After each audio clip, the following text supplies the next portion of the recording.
Good day. I will now give my advices on how to deal with cancer. I have divided the phases of cancer journey into phase of cancer diagnosis, cancer treatment, phase after cancer treatment in remission below 10 years from cancer treatment, during survivorship in remission 10 years or more, phase of cancer recurrence, phase during curtain call near the end of life. Psychological distress is a general term used to describe the unpleasant feelings or emotions that impact a person's level of functioning.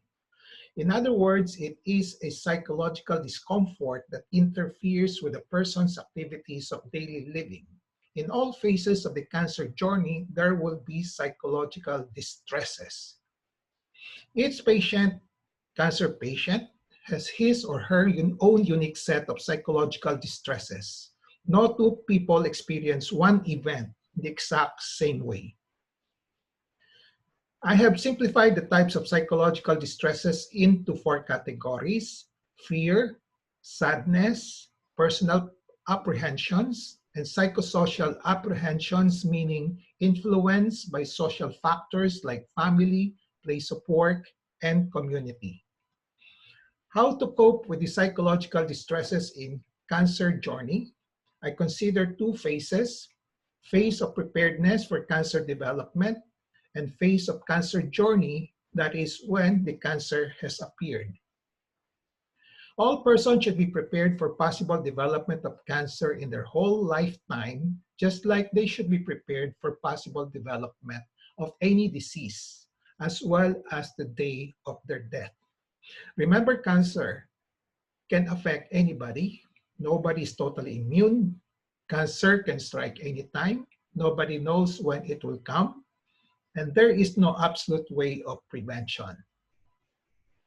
To be successful in coping when cancer strikes, all persons should at least possess the following: basic essential information about the cancer as a disease, awareness of telltale symptoms of cancer to promote early recognition, awareness of importance of early consult, early diagnosis, and early and correct treatment to promote best chance for complete remission, identification of which trusted physicians and which trustworthy and affordable hospitals or clinics to go, financial plan for medical expenses, knowledge of possible psychological distresses that might develop, formulation of coping tactical plans, and lastly, feelings of contentment in the thought that one has dutifully done what should be done in terms of preparedness, mitigations, and contingency plans in case cancer strikes. Otherwise, there may be regrets during the cancer journey that one has not prepared for this. Here are my recommended coping strategies.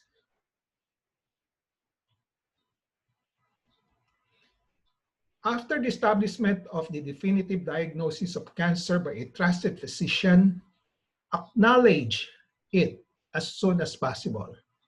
It is better psychologically to face head-on the cancer than try to deny it.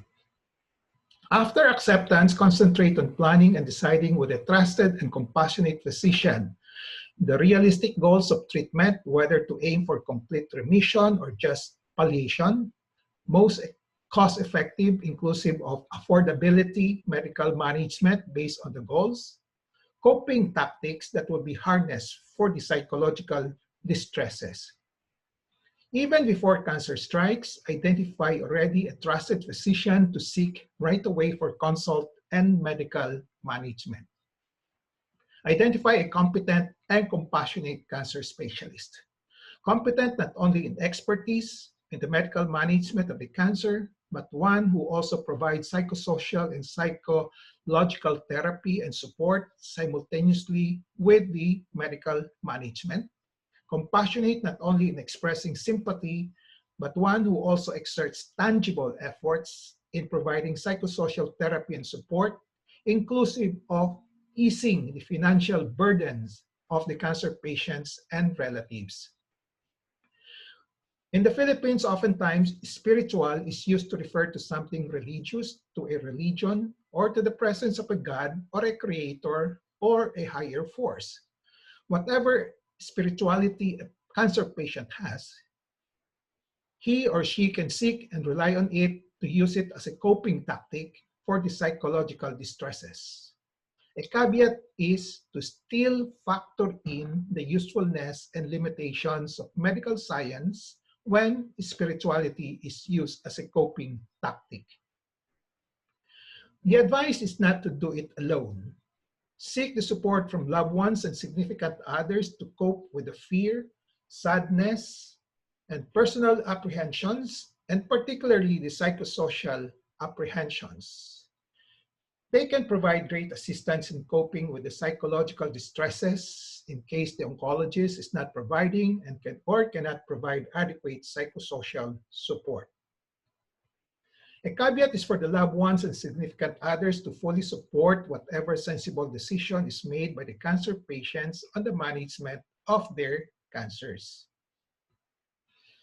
Cancer journey sharing is encouraged as it shows acceptance. Acceptance is the most effective coping tactic for the psychological distresses of cancer patients. Cancer journey sharing is a meaningful and effective way to raise awareness about cancer, its treatment, prognosis, psychological distresses, etc., as well as to provide psychological and psychosocial support not only to others but also to the sharer herself or himself. Living a life with cancer is a journey into the world of cancer. The cancer world is full of uncertainties, such as unknown specific causes, always with the possibility of recurrences after treatment, not knowing the mode and time of exit, to name a few. The journey is rough with unquantifiable physical pains and psychological distresses. Everybody with a cancer must formulate an intentional living plan in the light of a cancer diagnosis. Although cancer is not always a death sentence, especially those who consulted early, diagnosed early, treated early and correctly, recurrence is always a possibility. For those with advanced cancer and recurrence, they will have limited lifespan left. Whatever groups of patients with early or advanced cancers, they must continue to live on. They must continue to be productive, to have a peace of mind, to be contented, to enjoy life, to be happy, to reach the realistic longevity targets, and be ready to face curtain call or death. They can achieve this if they formulate an intentional living plan targeting these goals. For those who are near the end of life because of cancer, the intentional living plan should include the following. Try one's best to stay alive and productive up to the last moment. Make peace with God or Creator or higher force. Make peace with everybody. Endorse material possessions. Make clutter management of earthly possessions. Make an advance directive, both healthcare and funeral arrangement. Bonding with family. And lastly, enjoying oneself to the fullest up to the last moment. I have suggested at least the following general coping tactics based on my experience and introspection. There are a lot of coping tactics that cancer patients can use. Each patient will have his or her unique way of coping.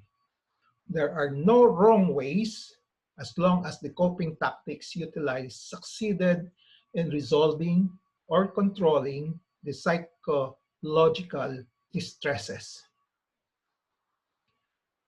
The journey of cancer is, strictly speaking, a battle against cancer.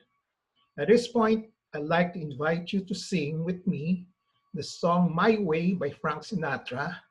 Try to imbibe these inspirational and motivating messages. To try our best to live a life that's full in the midst of cancer, to travel each and every highway needed to travel, to plan each charted course and each careful step along the byway, ending with the affirmation that we have battled in our own way, yes, in our own proud and unique way, with no regrets and still standing tall.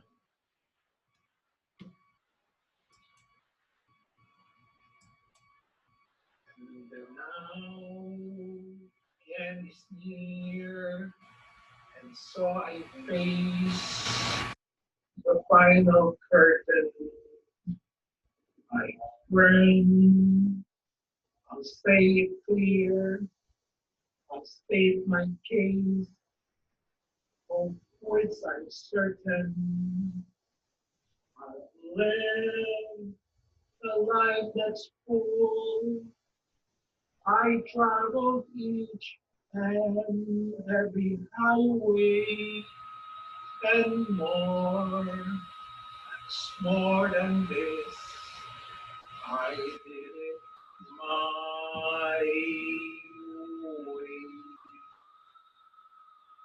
Regrets, I had a few, but then again, too few to mention. I did what I had to do, saw it through without exemptions.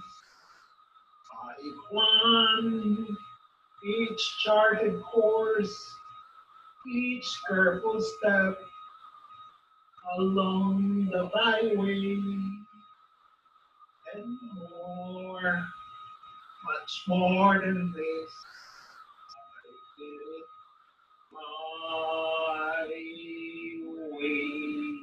Yes, there were times I'm sure you knew when I bit off more than I could chew.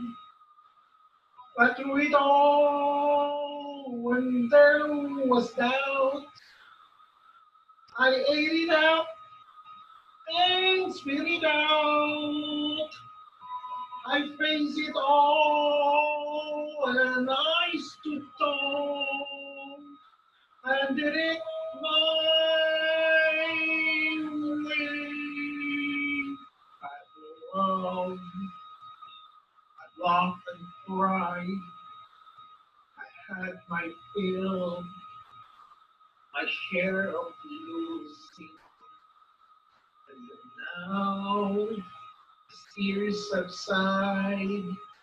I find it all so amusing to think I did all that, and may I say, not in a shy way. Oh no, no, not me. I did it my way.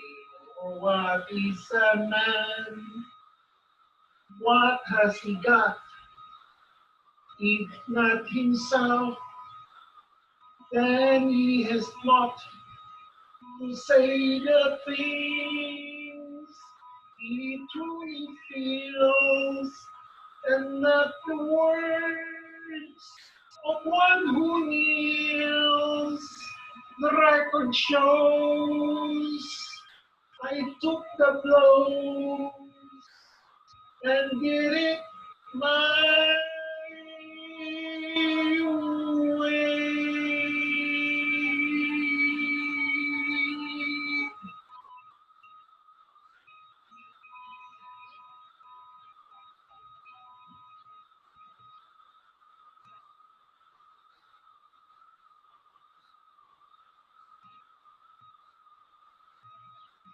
Yes, it was my way.